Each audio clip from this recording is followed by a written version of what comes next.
Helen Christians, and I'll be your MC this morning. I'd like to welcome you to the Sunday morning meeting of the Humanists of Greater Portland. The Humanists of Greater Portland is a chapter of the American Humanists Association. Humanism is a progressive philosophy of life that, without supernatural beliefs, affirms our ability and responsibility to lead ethical lives of personal fulfillment that aspire to the greater good. The American Humanist Association has developed a list of 10 commitments. These 10 commitments are a gentle guide that puts our humanist beliefs into action. Our topic at today's meeting is harm reduction for those living unhoused. Lauren Beauregard, one of our favorite readers, is going to be our reader this morning. Come on, Lauren. I know you'll have a lovely reading for us. Just by coincidence, the main topic of today's presentation being harm reduction in connection with the homeless, today's reading also has to do with harm reduction, and you'll see how that happens in just a moment. I got this reading from a website called reason.com about 6 weeks ago, and the title of the reading is A Different Approach to Anti-Racism. So here goes. Chloe Valdery has had an unusual childhood. She grew up in a Christian family that celebrated Jewish holidays. She was raised in New Orleans, a city dominated by Catholicism, but her church was anti-Catholic. She's Black, but her first steps into identity politics was in opposition to anti-Semitism. So there you get a picture. So what is Valdery's approach to anti-racism? It turns out to be radically different from that of two current best-selling authors, Ibram X. Kendi, who wrote How to Be an Anti-Racist, and Robin DiAngelo, who wrote White Fragility. Valdery has an idea that instead of making us feel guilty and complicit with systemic racism, people of all backgrounds can learn to be more curious about and more compassionate to people different from themselves. She says, quote, "The work of anti-racism must be rooted in a moral ethic of love. It must acknowledge the profound sacredness of human beings," unquote. Here is a positive approach, in contrast to current ideas that encourage feeling shame for having been born white. There has been a proliferation of diversity programs in workplaces over the last 2 years. You might think that because of these programs, there's now a reduction in prejudice in the workplace, but the fact is that many of the trainings that are popular today are creating results that actually end up promoting prejudice. People are being inundated with an approach to anti-racism that creates the likelihood of more prejudice, not less. Ibram X. Kendi and Robin DiAngelo are the two best-known advocates of an approach that sees every situation as laden with unacknowledged racism. So the job of facilitators of anti-racism workshops is thought to be helping people realize that they are racist. Valdery, however, says that this is part of the problem. She says, quote, "It's based upon a couple of things that are problematic. If you believe that everything is white supremacy, then, ironically, you're claiming that white supremacy is an all-powerful, all-pervasive thing. You're accepting a premise that white supremacists used to profess. In doing so, you perpetuate a belief, you perpetuate a stereotype that people of color are helpless victims. This reinforces a caricature of both Black and white people. It leads to more prejudice in the workplace, not less." It's certainly a different perspective than what we've been hearing, and I appreciate you doing the reading this morning. I would now like to welcome today's speaker, Commissioner Sharon Meieran, who will be presenting Harm Reduction for Those Living Unhoused, the Path Forward.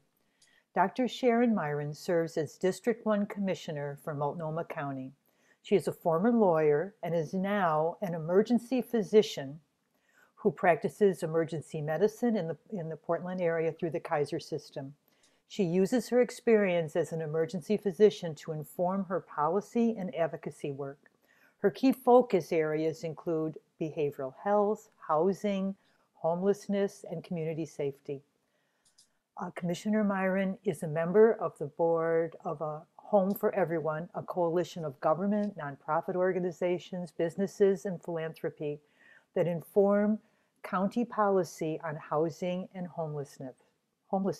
She also volunteers as a physician with the Portland Streets Medicine, providing care to people living unsheltered.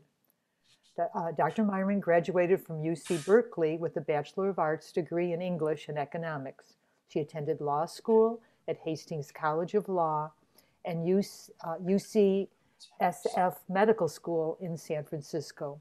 She did a residency in emergency medicine at the University of Cincinnati. Dr. Meieran and her family live in Southwest Portland, and it is certainly our honor and privilege to have her speaking with us today. Come on in, and thank you for being here. Thank you so much for having me here today. I am so excited, and I have my mug. I am drinking my coffee from it, and I want this to be more of a conversation. So I do have a presentation, and I'm gonna to load it and appreciate the technical assistance earlier so that we could get this streamlined. And yeah, I'm Sharon Meieran, and I am one of my, well, actually, I'm going to take a step back. We talk about sort of the city and the county and all the work that we do. And oftentimes people aren't sure what the county does, if they even know the county exists as a form of government at all. So just to do a big, a little bit of a focus briefly on that. Multnomah, I think of it in terms of the county doing, well, the city of Portland does what I call the bricks and mortar of local government. So they do zoning, infrastructure, business development, law enforcement, those sort of but a lot of structural stuff. And I consider the county the heart and soul of local government, really. And so we do things, we are the local public health authority, and people may have heard more of us because we've been around with the COVID pandemic, but we do public health. We have a network of community health centers. We also do human services. So victims and survivors of domestic violence. We address aging, disability, veterans services, and we do housing and homeless services. We are also the local mental health authority. So that's kind of a big, what we do. And there is some little tiny bit of infrastructure in there, but it's more health and human services. And we serve as a safety net for people who fall through so many different cracks in our system and end up in places of crisis, or the streets, or the ERs, which is where I see people, or in our jails. And so today I'm going to talk about houselessness. And another question people have often is, I hear the term houseless, I hear the term homeless. What's the correct term? What does it all mean? And where essentially the term houselessness came from is from people who are living unhoused, unsheltered, but wherever they may be living without a structure, it is still their home. They brought up the point that I may be living under a bridge in this makeshift shelter, but that is my home because I am there. This is where my stuff is. And so some people prefer to use the term houseless, meaning kind of without the formal structure, but others don't care at all. Others prefer, so it's one of those things that I use them sort of interchangeably, but I ask people, it goes to that question of being curious and, asking people what they would prefer. So thinking about things broadly, what what is homelessness and houselessness? And there is no sort of iconic single definition. And so I think we get confused in a lot of the language that we use around this, because we see people living outside on our streets, and that's the homeless population, but it isn't. And there are thousands and thousands of people who may be couch surfing because they do not have a place to stay. There may be others who are on the brink of losing their home, and they're one paycheck away, one medical, illness away from losing their housing. There's all of these different levels. And so I'm going to talk about a couple of definitions so we can be able to be on the same page and operating out of the same landscape. So, houselessness generally, it does mean people who do not have enough income to be able to meet their housing cost burden, whether it's a mortgage, whether it's renting, et cetera.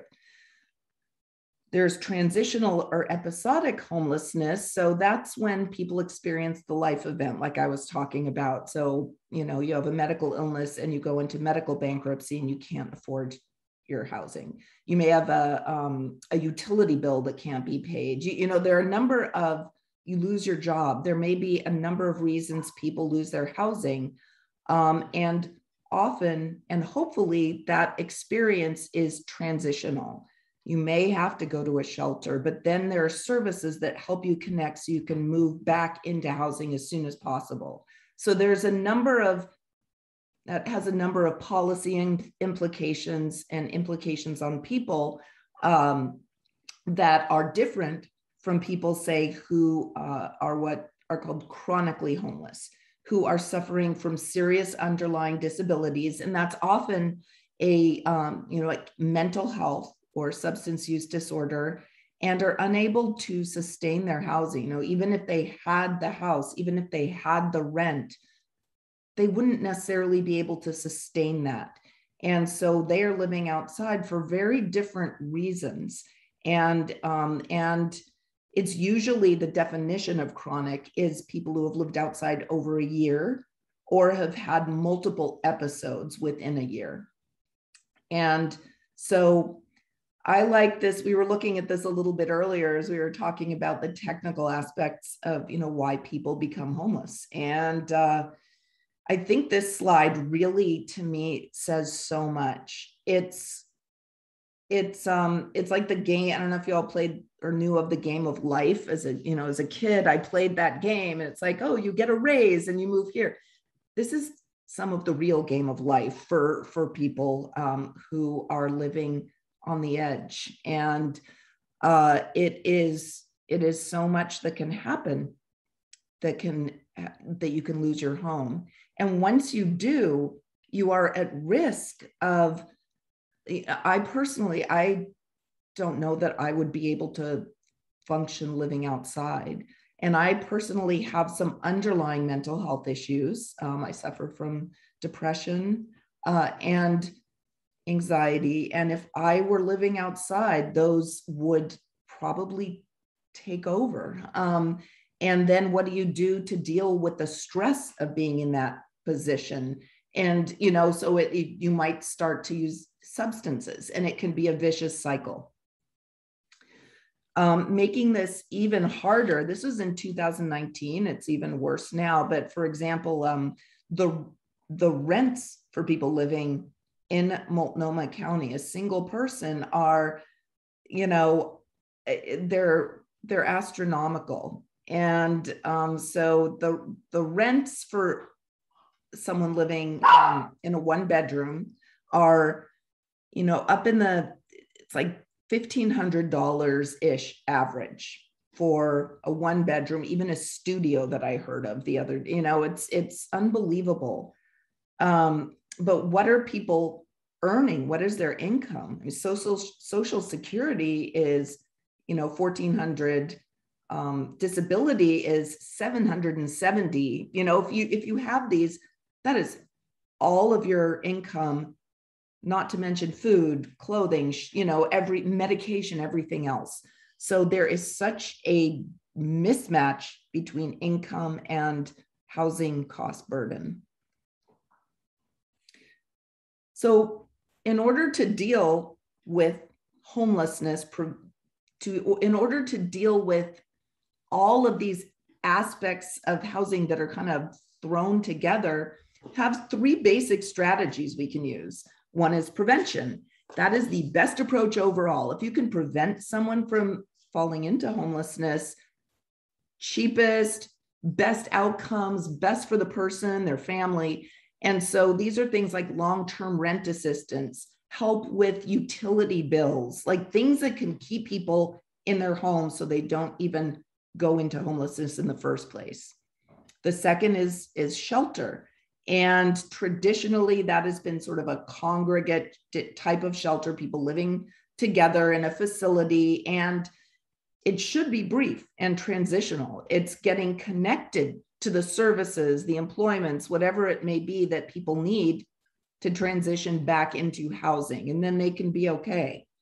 And then the third is, we need the permanent housing for people to go to.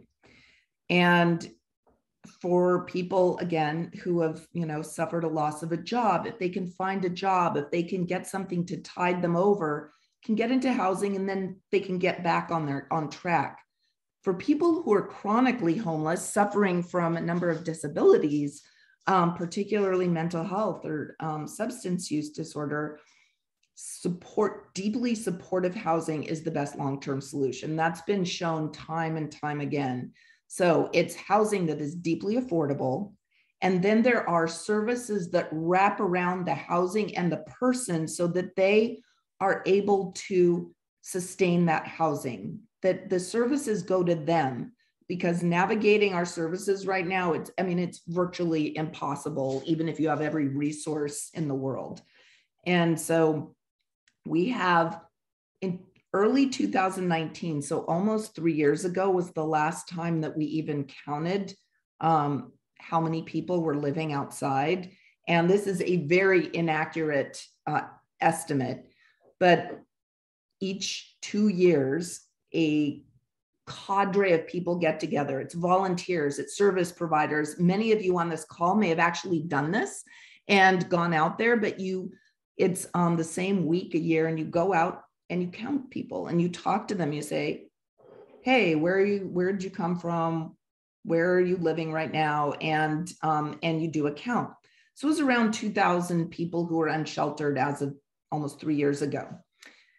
And anyone think that number has gone down since that time? Let's put it that way.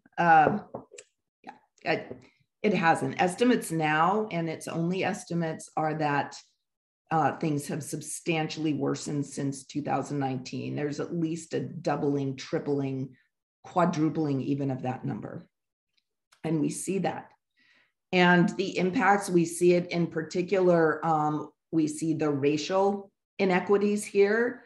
And for so many reasons, and I imagine you've had some conversations about this with this group, but in terms of the structural and systemic racism that exists in our communities, it has a huge, and particularly in our region and in our state, there have been so many systemic racist structures that impact the ability for people of color, particularly for Black and Native American, American Indian people, from owning homes. So and the discriminatory housing policies.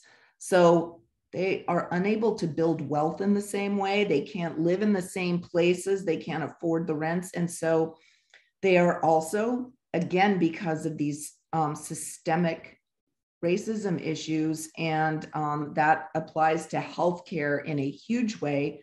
They are also more likely to have serious underlying physical disabilities. And there is a system for even accessing the shelters and the housing we do have. It's called coordinated access, but it's not equity-based. And so there are so many barriers making an inequitable system even more inequitable. In addition, adults over 50 are the largest growing portion of the homeless population by age group. And 30 years ago, it was about 11% of the homeless population was adults over 50. Right now, it is over 30%, and it is growing. And so this is a huge increase, even 15% up from even 2 years ago. It's expected to continue. And the thing is, the majority of those individuals are first-time homeless. And so, you don't, who knows how to deal with homelessness, but it's even worse if you're older and you have more disabilities and you are supposed to be taking your medications and you have mobility issues, et cetera. So it is really bad. I have a litany of why it's bad here, which is, it shows mortality rate is much higher. It adds 20 years to your life, just like that. Isolated, all of these things. So we need to be, clearly doing something from a whole range of policy responses. And a lot of people ask me the question of, so like, what is happening? What is being done? Who's responsible? And I say, it's hard to answer that question because there is such a large number, but of discoordinated sort of entities doing a lot of this work. And so theoretically, we have the city, as I mentioned, the county, and they got together about 6 years ago and said, there's a lot of overlap in work we're doing on homelessness and housing. Why don't we get together and just do it jointly? So they created the Joint Office of Homeless Services, which is great idea. Let's do this and work together. And there was this sort of overarching policy board called A Home for Everyone, more of a coalition that got together to sort of inform this effort.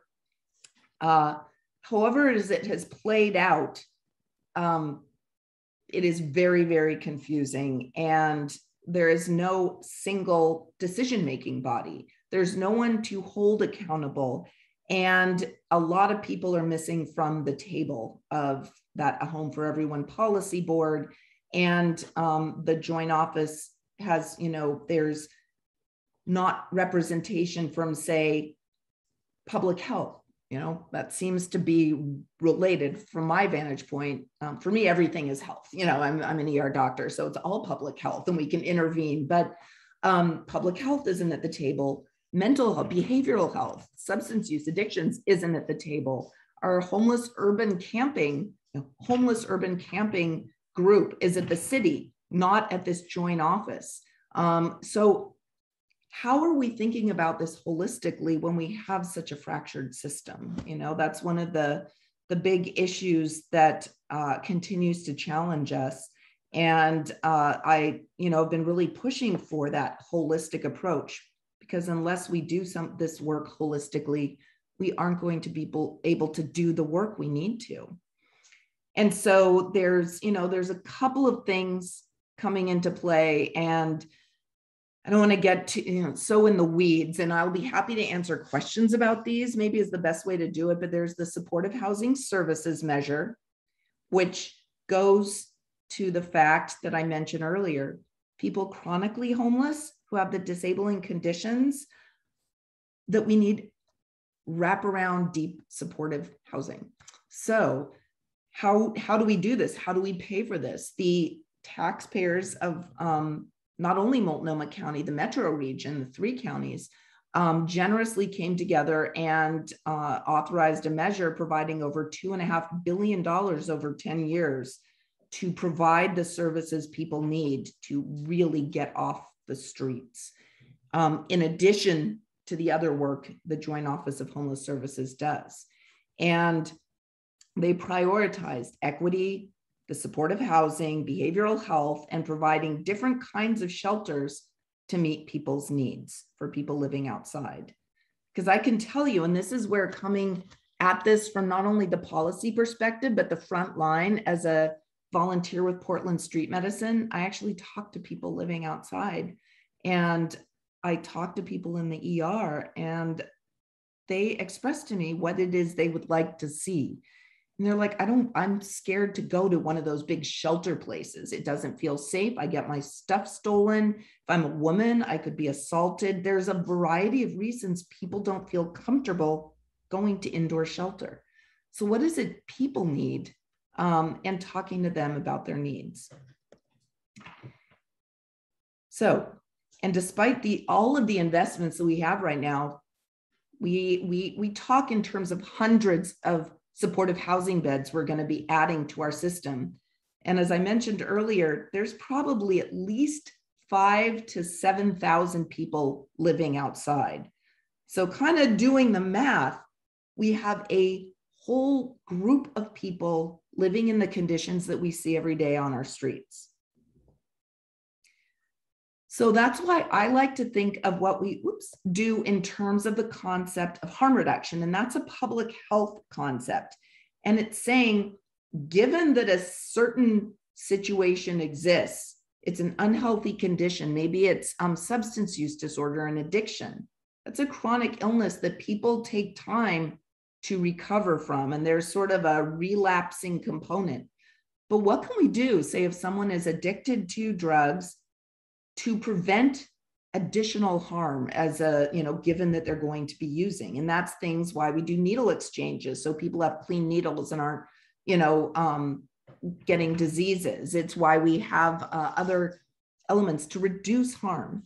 And so the question I feel has been missing from a lot of the public discourse on this is, okay, we clearly need supportive housing. We clearly need these pathways for people to prevent homelessness and do the long-term supports. But I personally feel that it is inhumane to accept as a baseline what we have now of people living outside on our streets.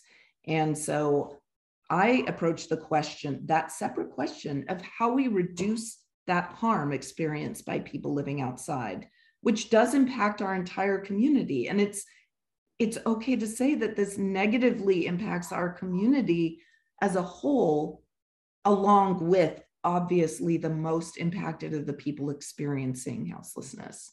So what's the better path? How can we get people in a better place and also prepare them so they can take some of those next steps to get onto the ladder to improve, to be in a better situation and ultimately get housing? And I think there are a number of options out there and ways we can do this that are not only will have better outcomes, what people I see living outside ask for when I see them, but cost much less, that can be done quickly and get us into a better situation. And so that's what I'd like to think about, is what we can be doing now to help people as we're doing the long-term work. And we have some of these models. There's an alternative is sort of anything that's different from that traditional big, we open a shelter and it has a bunch of beds, and that's sort of the traditional model. Really expensive. They're good for some people, but a one size fits all doesn't work. But it's the same with like outdoor and alternative shelter. So you probably have heard about the safe rest villages. And, that's also one approach that doesn't work for everyone. And what I believe is a good approach, it's a concept of micro villages. And it's the idea of like small areas that we set aside, that we have structures that people can be, that are safe, that there's a hygiene center, that there's hand washing, that there's garbage collection, and then we let people be, because we're not providing the services it's basically harm reduction. So, and it's also a more coordinated setup. So for outreach workers who now, like with Portland Street Medicine, we have a list. It's like, okay, Bob lives under the Burnside Bridge, or he did last week when we went there. So let's go see if he's there. Bob is often gone. We can't even find him. So how can we have a coordinated system across the county where people can be. Safe parking lots is another area. So I think there are ways, and there's a great group called We Shine PDX. You might want to invite them to come speak or talk to you, that is wanting to implement this kind of model of micro villages and engage with community to be able to do that. And I'm really encouraged by that and sort of supporting them in their efforts. Anyway, we need it all. Like, we need a whole bunch of stuff. So we need the prevention, we need the shelter. And with that, think of that in a variety of ways. We need case management to get people IDs and stuff so they can even access anything while they're outside. We need permanent housing in all kinds of ways. And then there's other advocacy places that, you know, I'm working on that you can plug in at the federal and state level to move the dial on this as well. We continue to face challenges, and we will. That tension, and this is my last slide, and I'll open it up for questions, but we have that tension, and you might see that played out in the media, which I always, it causes me so much pain, because we shouldn't be fighting with each other. It's not an either or, it is a both and. Although we have to allocate our limited resources, we have actually a lot of resources right now. So let's talk about how we can do that most effectively. There's all this siloing we need to be breaking down actively and being as inclusive as possible. And often one of the responses I hear to, you know, when I hear about, talk to groups that talk about homelessness, they come to me saying, we want to start our own group that's going to deal with this because no one else is, you know? And it's like, no, not more groups, but how can we be cohesive and holistic? We need to know who's outside. We need to know the people who are outside and how many there are, so we can tailor our interventions to meet their needs, instead of just kind of like, we're putting 1,200 shelter beds and 800 supportive housing units. Like, for what? Like, we need a lot right now, so probably nothing's going to go unused, but we need to set our goal of what we want to achieve so that we can get there in a meaningful way. And then we need to, you know, address behavioral health, which is the combination of mental health issues and substance use disorder. It's like the catch-all term, head on, because that cannot be underestimated, the impact that those have on what's happening right now outside, particularly methamphetamine, and the impact that has, and it's ubiquitous. And opioids still with fentanyl, there's such issues. So we need a lot of stuff, but, you know, I think we can get there. We just think about reducing harm, for me, is where we need to start for people who are literally dying on our streets. So. Lauren, Lauren Beauregard has a question. Lauren, can you come on in and Sure. ask your question, please? Yes. I've been in Portland since the 70s, and I remember when I first moved here, being aware of the homeless situation at that time. There was something called Baloney Joe's on the east side of the Burnside Bridge, and that was run by Michael Stoops. This is going back quite a ways.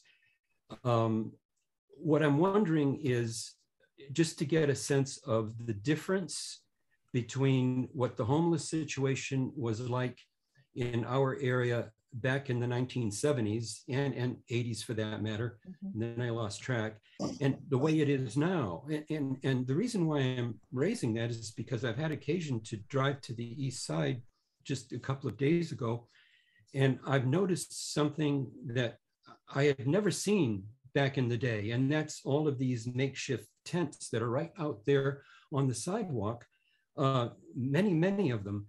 And so I guess the first question that I have is there a lot more homelessness now than there was in the 1970s?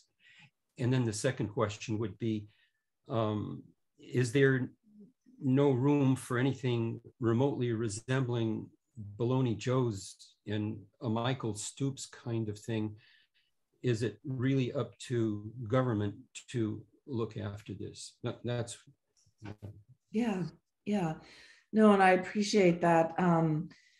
It is, yes, there's been a dramatic change. And it is, I mean, the numbers are, there's orders of magnitude higher in terms of how many people are living outside. And a lot of it has to do with that.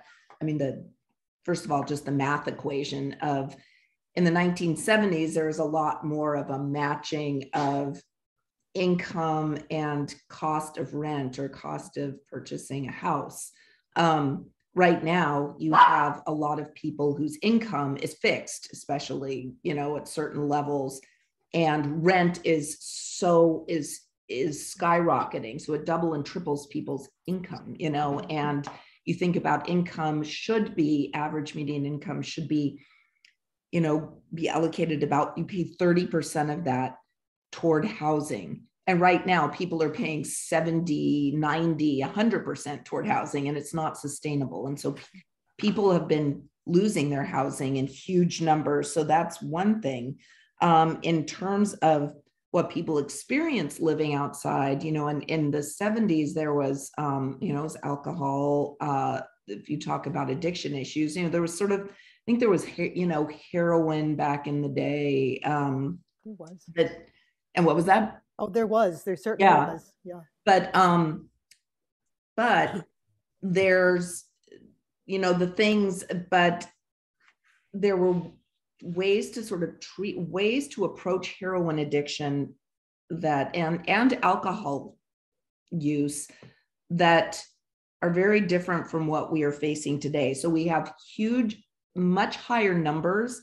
And then I mentioned methamphetamine, which is ubiquitous right now. There was a recent, just I think like a couple of weeks ago on Think Out Loud. And then there was an Atlantic Monthly article I'll try to share with you, writing a note to self.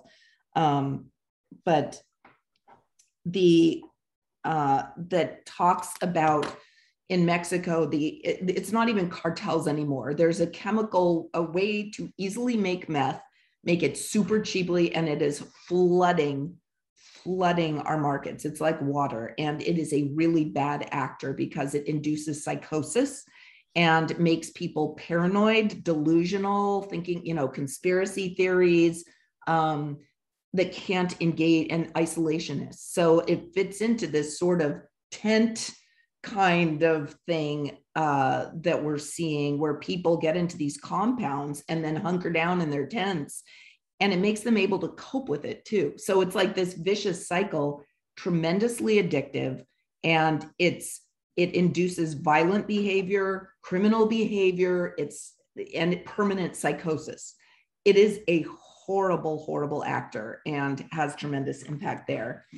And there's nowhere for people to go. There's just it is this vicious cycle, and we're seeing more serious mental illness out on the streets. And there's, again, nowhere, around the 80s with the deinstitutionalization, there's no place for people with serious mental illness to go and be supported. And so it's this confluence of factors that have resulted in what we're seeing. So it is worse. And in terms of numbers and severity and what people are experiencing, and how we deal with it is much more challenging.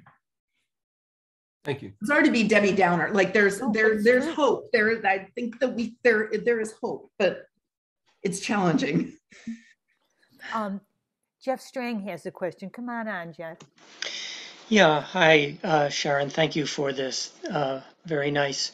I wonder about basic income that might help people that are unhoused. I see among the unhoused a lack of hope, and I think there's a big transition barrier between being unhoused and actually getting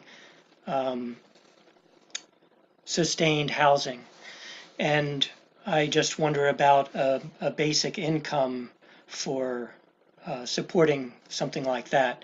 And in my mind, at least, I link it to a property tax on land ownership, because essentially the unhoused don't have a secure place to sleep, and they don't have access to having a stake in society, or a place to lay their head.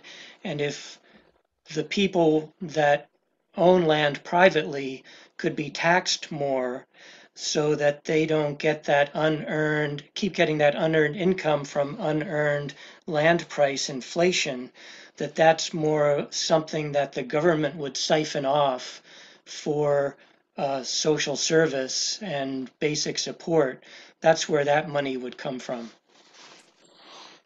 Well, I think you raise a really interesting, this is a question that I think a lot of sort of social service leaders are talking about, is sort of that concept of guaranteed basic income for people, so that they, there have been small studies that have been done that show that if you give people, sort of a guaranteed basic income, they don't use it for things like drugs and, they use it actually to get the thing that can move them forward.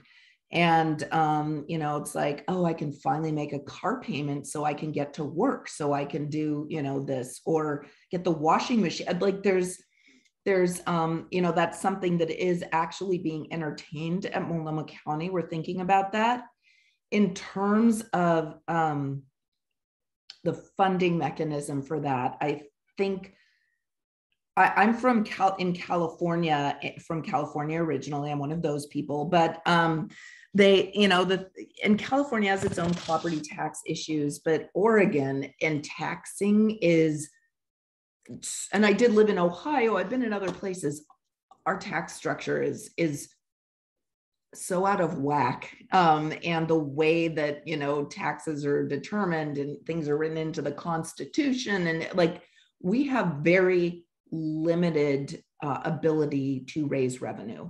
And, we can't do anything really, like we can do bonds, but there's little we can really do with property tax. There's little we can do.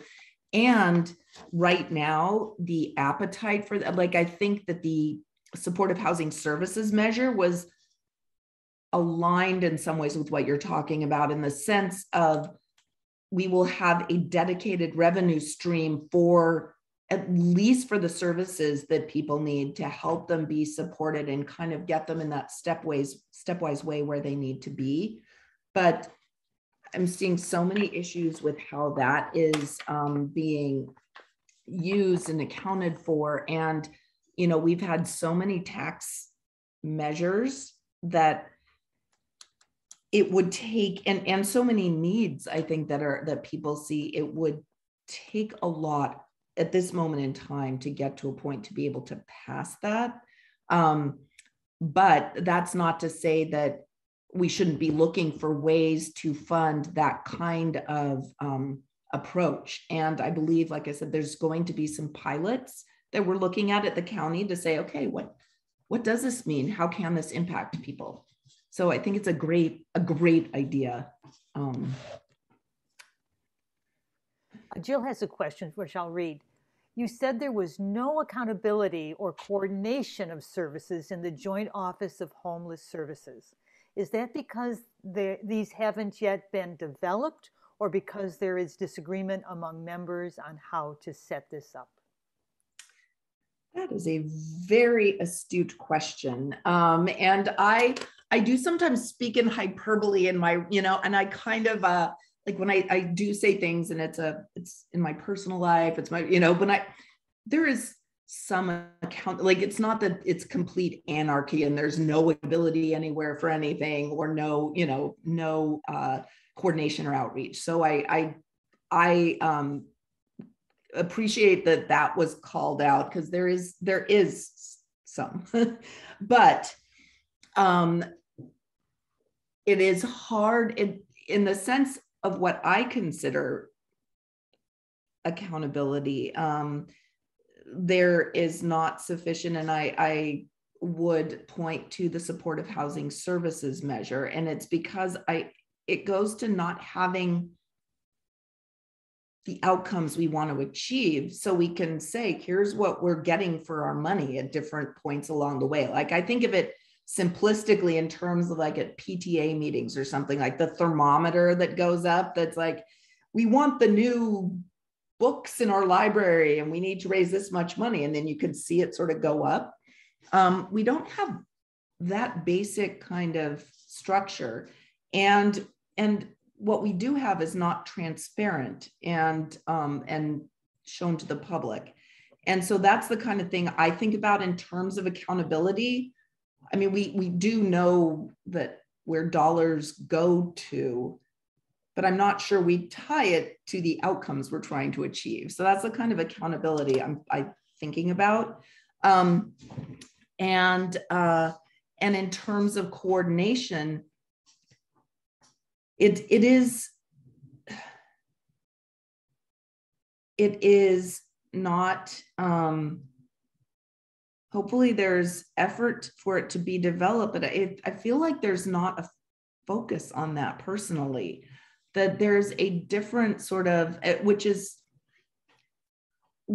can be challenging. And it is, I think, arises from maybe a different kind of a mindset of where, it's different people coming from different places. And so naturally there'll be disagreements. And so I feel that the representative from the joint office would say, there's absolutely accountability. And it would be, we have X number of supportive housing units. We have X number of this, X number of shelter beds.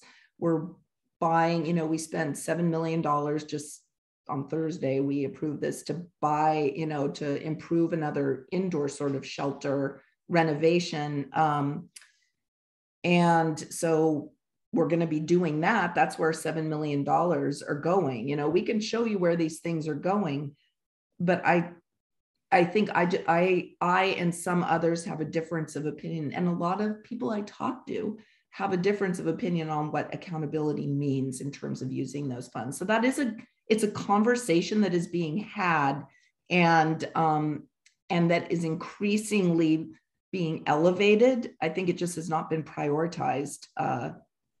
And so just pushing for that, continuing the conversation. Okay, sorry. there you go. Yeah, I have a question on, we were able to bring in over 100,000 refugees from Afghanistan and found houses for those people without any problem. We did them on Air Force bases. We put up tents in different places, and we accommodated 97,000 at least. There's supposed to be over 100,000 here now.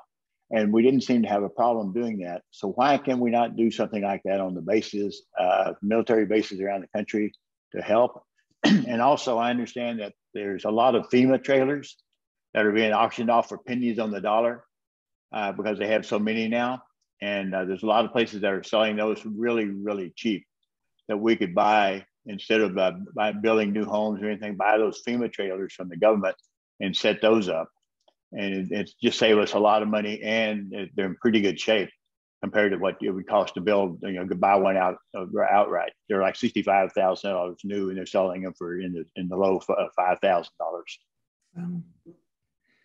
Well, I think you hit on a couple of issues that really that we see play out here in the Multnomah County metro area particularly. And I'm actually not sure. It makes me want to, I'm going to go find out like how many Afghan refugees we have taken in Multnomah County.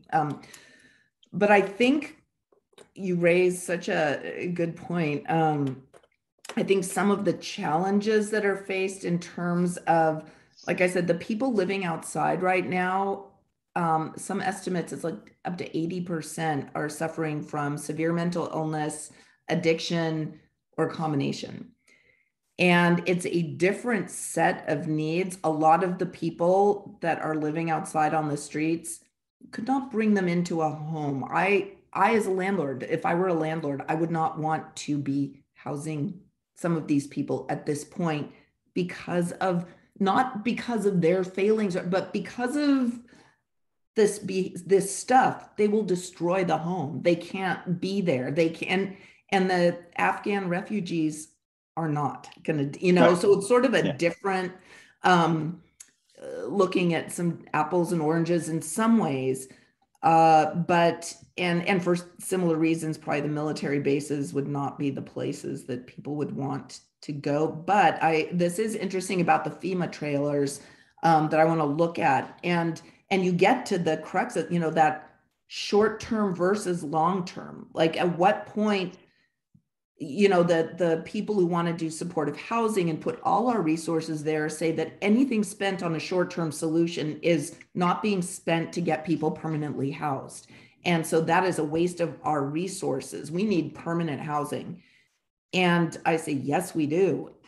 But we need to also, like, I'm not saying put all our resources into some palatial shelters, but it's that harm reduction. What do we do to get people from where they are now? And maybe these FEMA trailers might be a part of what the structures can be, but it's that balancing. I think those are some of the challenges. Okay, thank you. Yeah. I've got a question from Dale that I'll read. What is the best use of financial donations? Are there specifications that need to be followed for tiny houses? 2 questions, I think, there. There are a number of organizations doing really incredible work. And so I have my own, and this kind of goes back to the question about Bologna Joe's that I don't think I answered, which was that there are some organizations that are out there kind of doing these kinds of things. I mean, Sisters of the Road Cafe is out there as a place that people can go and be, and, you know, they're just, they get meals for people. They serve people outside. There's an organization called Stone Soup, which both provides meals for people and training for, you know, it employs people who are houseless to sort of be the, you know, the food preparers and servers and kind of help get people on their feet and trained that way.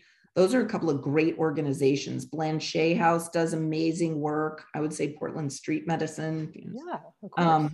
So there's a number of really amazing on the ground organizations that do the work. And I would follow your passion, like the things that you sort of feel connected to, and then find not some overarching campaigny organization. And there's a whole bunch out there right now. Yeah.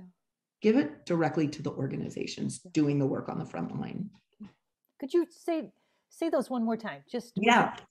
As I think. Yeah, and I mean, there are others. I don't want to leave people out, but I would add Central City Concerns. Totally add Central City Concern, for example. So I would say Sisters of the Road, Blanchet House, it's BLANCHET, Portland Street Medicine, Stone Soup.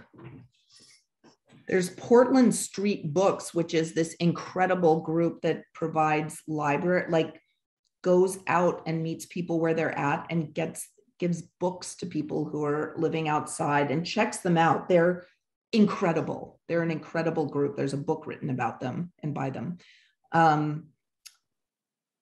Central City Concern, absolutely love. So those are some really good ones. Thank you. Because I think this end of the year, people are thinking about donations. Yes. And how can we help? Good. Yes. Could we, what do you think about Gather, Make, Shelter? Oh my gosh, I love them so much. Gather, Make, Shelter I love them. There's people from there, yeah. Yep. Yes. Okay.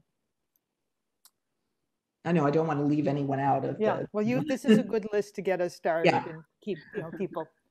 Sheila Pastori has a question. Sheila, can you come on in? Yes, thank you. And this segues into my question. I'm wondering, can you compare, or would you compare the private nonprofit agencies to the government agencies? A private nonprofit like Cascadia Behavioral Health and the Garlington Center with housing and services. Yes. And there are others as well. I think maybe the Garcia program.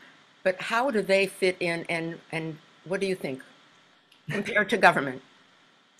So that is A very interesting question because, and I've been thinking about this a lot lately.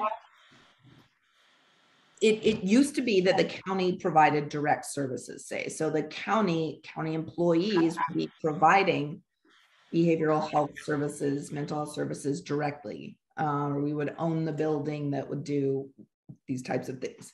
Transitioned out of that model. So now most of the work is done through providers we contract with. So Cascadia Behavioral Health is one of the major ones that provides behavioral health services. Great people there doing great work.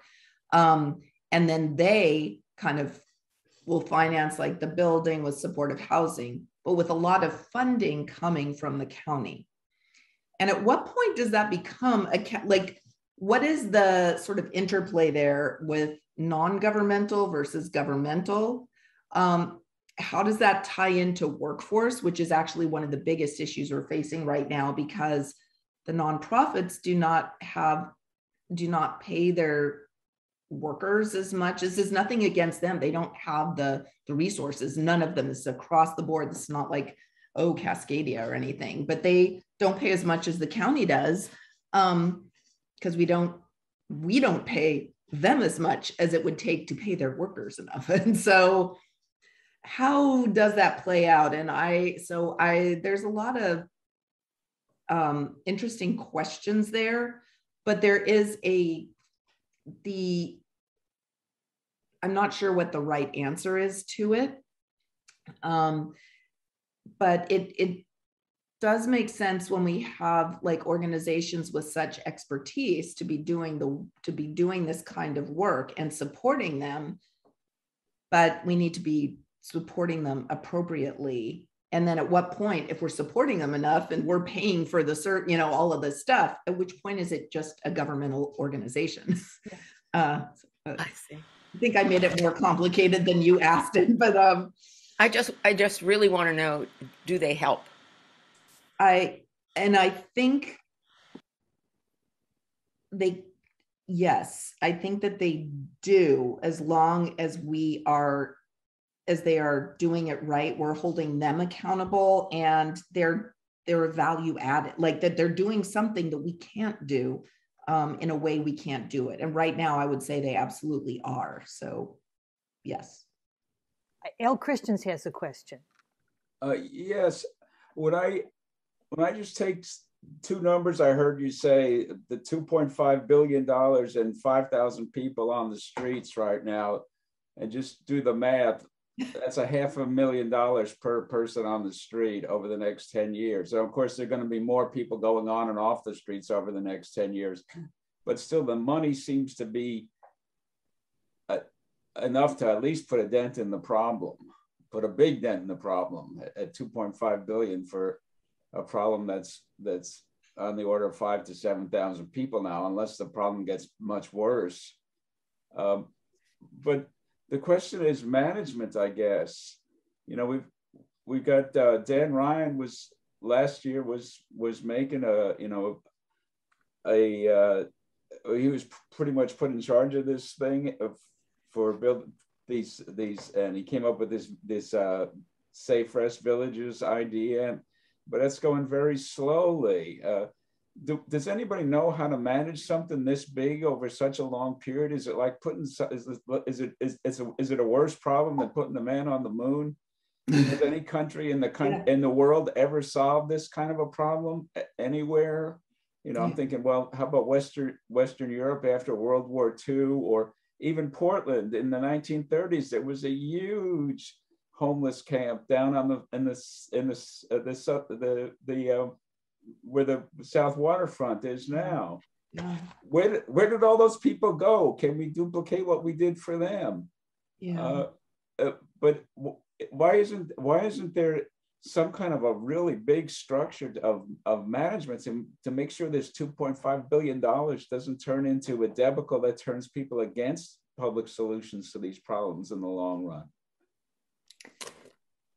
So I share much of that thought about in terms of Okay, so first of all, the 6,000 is in the, in the Multnomah County region, or 7,000. So in the 2.5 billion, just to be clear, is for the whole metro region, but we are by far the largest. It's still a lot of money for arguably a relatively small, finite number of people, if we could get our hands around it and our arms around it. And that's the thing that I kind of keep saying is like, how can we not be able to do this? Like it just seems that I have been searching for what the disconnect is. And in terms of whether anyone's done it, and getting to the question, which I think was a little bit related to that question earlier about,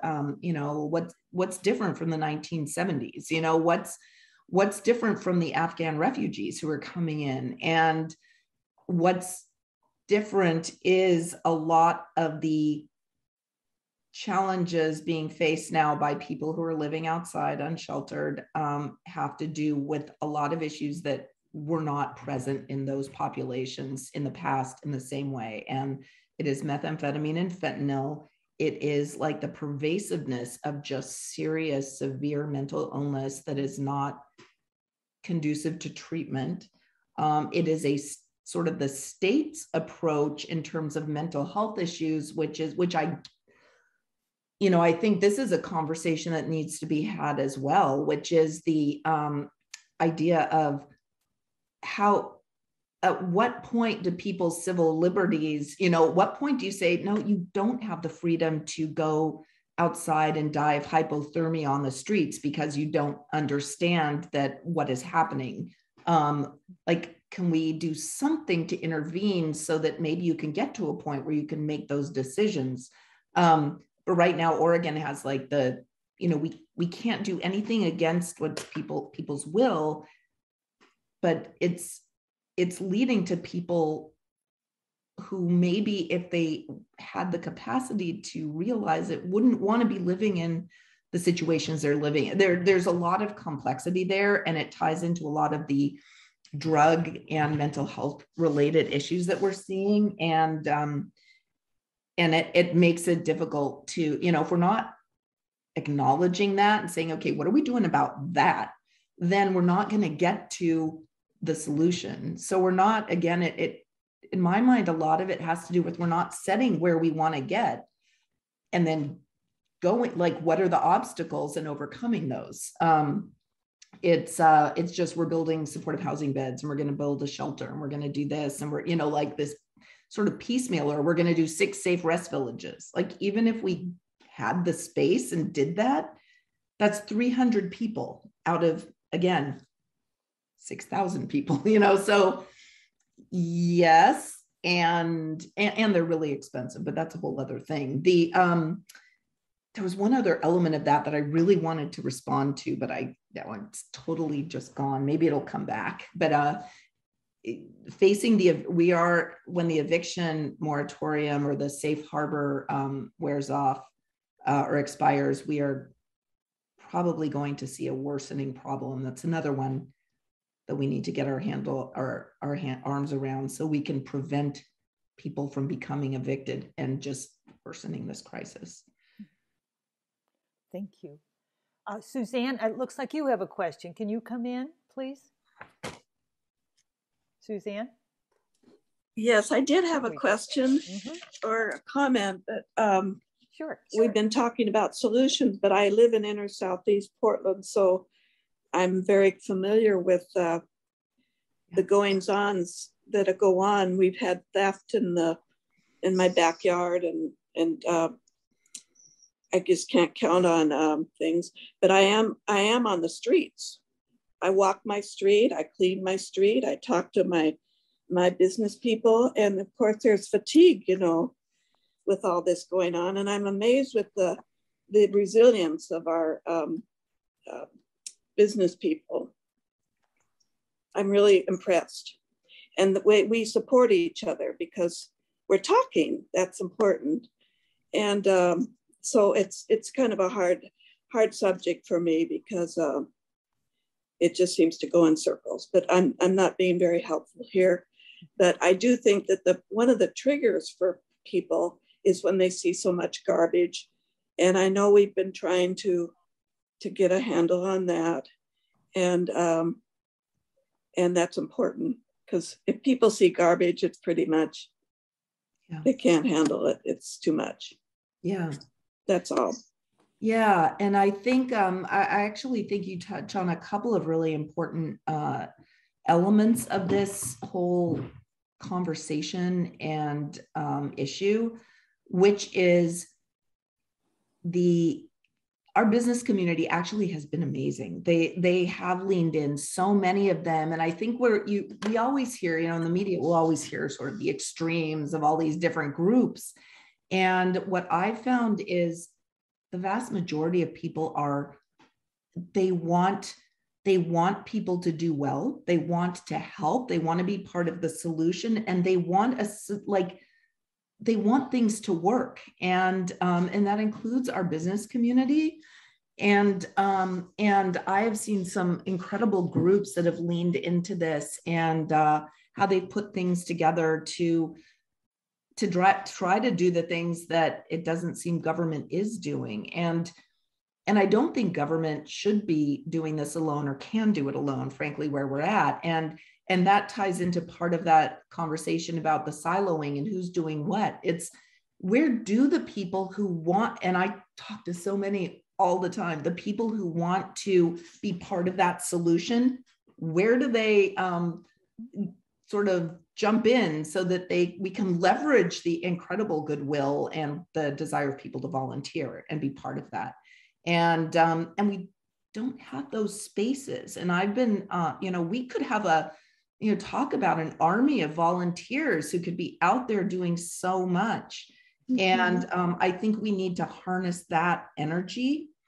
In terms of the garbage, this is exactly one of those things that I find frustrating sitting at the tables that I do. Is the city, the city technically and Metro, I don't know, does, takes care of garbage and trash.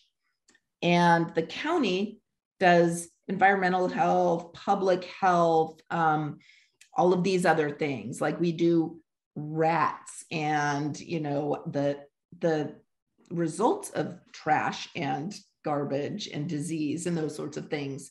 But so we have the city who says, it's not about the trash. It's a public health thing. The county should be doing it. We have the county saying, oh, no, this is not public health. You just need to clear up the trash. And then we have what we have. And it's like, that's why having it's all and we should be in it together. And it is frustrating to see when that doesn't happen. And just to set some, it's like, well, I do hear, and I think this to myself a lot, honestly. It's like, this is my own voice speaking, but I'm a commissioner. What am I doing? Why is this not happening? Where is that voice saying that? And I am raising these issues I have written op-eds. I am at the meetings where I raise, I'm like, hey, we should be doing this. I bring it up to our chair. I bring it up to the mayor.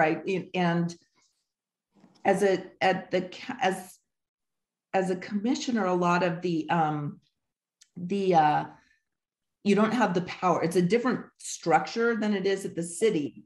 And the city has huge faults. That's a whole other subject, is how is local government right now. They should be combined. They should be done differently. Whole other thing. But given where we are now, you hear at the city, there's a weak mayor system. And then each of the councilors has their own bureau. So kind of their own sort of thing and their own little kingdom. And so Dan Ryan has housing. And so none of the other councilors do housing. It's kind of Dan Ryan. But at the county, it's almost the opposite. We don't have bureaus or things that are ours. The chair has all of it. And the chair sets the budget. The chair leads, sets the agenda at all of these meetings. And so it's kind of like we can try to come in and influence that. But there's not, I'm one of 5. So I try to get my fellow commissioners to do some of this stuff, but I've been the one that's delved into housing. And when we have the chair and we have some of our joint office people saying, this is the way things should go, who am I to come in? They're like, who are you to come in and say it should be done differently? So it's an interesting dynamic, and we need to be all coming together. It needs to be all in, and there needs to be a mechanism for that to be effective, I guess, is the thing. And I'm working on some things related to that. Hopefully some restructuring that will gain traction.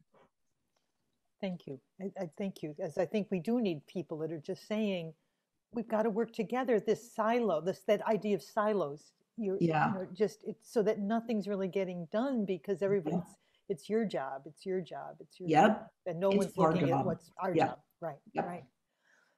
Peter Cavadini had a recommendation for Cultivate Initiative. Oh, yes. It's an excellent neighborhood service organization. Yes, they're great. Yes, just want to say yes. And I need to get in touch with I've heard a lot about them. I have not personally, they're one of the few I'm not personally connected with, but I don't know if you wanted to say anything more about them or just wait. Would you say the name of it again? It's, let's see, Cultivate Initiatives. Thank you. Am I right, Peter? Am I saying it right? Yeah, that's correct. They're a newly formed nonprofit that specializes in homeless services. They're just a really beautiful group of people who, I think a lot of them have firsthand experience of trauma and substance abuse, and they're just a really nice, close-knit local service organization that's, they run shower trucks. I think they're renting a laundry truck, lots of stuff like that. So I have firsthand experience working with them, and I would recommend them as a very interesting small nonprofit that's doing great work. I love that. If you have the name of someone you'd recommend, like I'm going to reach out to them first thing tomorrow. And I don't know if there's a particular person, or I can find it. I do. I can link you up with them. Sure. Okay. I'll put something in the chat. That'd be great. Thanks, Peter. Yeah. And then Jeff, you also had a comment. Of course, some of that 2.5 billion that Sharon talked about over 10 years would presumably be used for homelessness prevention. I think she just wanted clarification on that. Yeah. And so interestingly, yes is the short answer. That being said, the $2.5 billion is raised by the Supportive Housing Services measure. Excuse me. The purpose of that measure, so it doubled the funding of the Joint Office of Homeless Services. So the Joint Office of Homeless Services has always been about the 3 strategies: prevention, shelter, and then permanent housing, and allocating some of those limited resources. Where the challenges have been in getting resources has been around this chronically homeless population. So the people who need much more of those intensive services, because bonds don't cover the services. Like a lot of our money can't be used flexibly to provide those services. So it's like, what if we had services, the money that we could use to do the right thing that was unencumbered by some of these requirements and regulations? So that's where the supportive housing services concept came out. And so, when I signed on to it, it was like, oh my gosh, what a godsend. Finally, we can use this to have the services we need for people living outside. But then, and I think I saw in the chat, sort of when different interests become involved, it's like things get changed somewhat. And so right now, 3/4 of the funds raised are, for the supportive housing stuff. And then 1/4 of it, which is still a huge amount of money, should go to kind of prevention and long-term assistance, all of those sorts of elements. And a lot of the work we do with the Joint Office of Homeless Services, a lot of that funding already goes to prevention and in some of the other departments of the county as well. So yes, and. Thank you. I think this will be our final question. It's from Jamila. What about differently marginalized groups, Indigenous folks, trans folks? How do you do outreach and build trust? Can you talk about how to include these marginalized people in services? That is so important. I'm so glad you brought that up. And what we need are, we need to be building that trust and inclusion ourselves with the people that we work with, because we have to recognize that if we are going to be establishing relationships with and building community with people, we need people from those communities to be doing the outreach and doing the work and establishing relationship. So that ties into why we do contract with a lot of different community-based organizations that are culturally specific, which have the connections and establish relationships to the work and the people doing the work to make that kind of connection. And in what I have seen, we need pathways to build that workforce and support that workforce, support those organizations, and even bring in more organizations. Because I think one of the things we end up doing is, we need to reach out to, Indigenous people. So what organization is that? And then we choose the organization, and then we sort of funnel everything into that. But that itself is not very inclusive, or we need to broaden that, even that sort of conceptually who we engage with.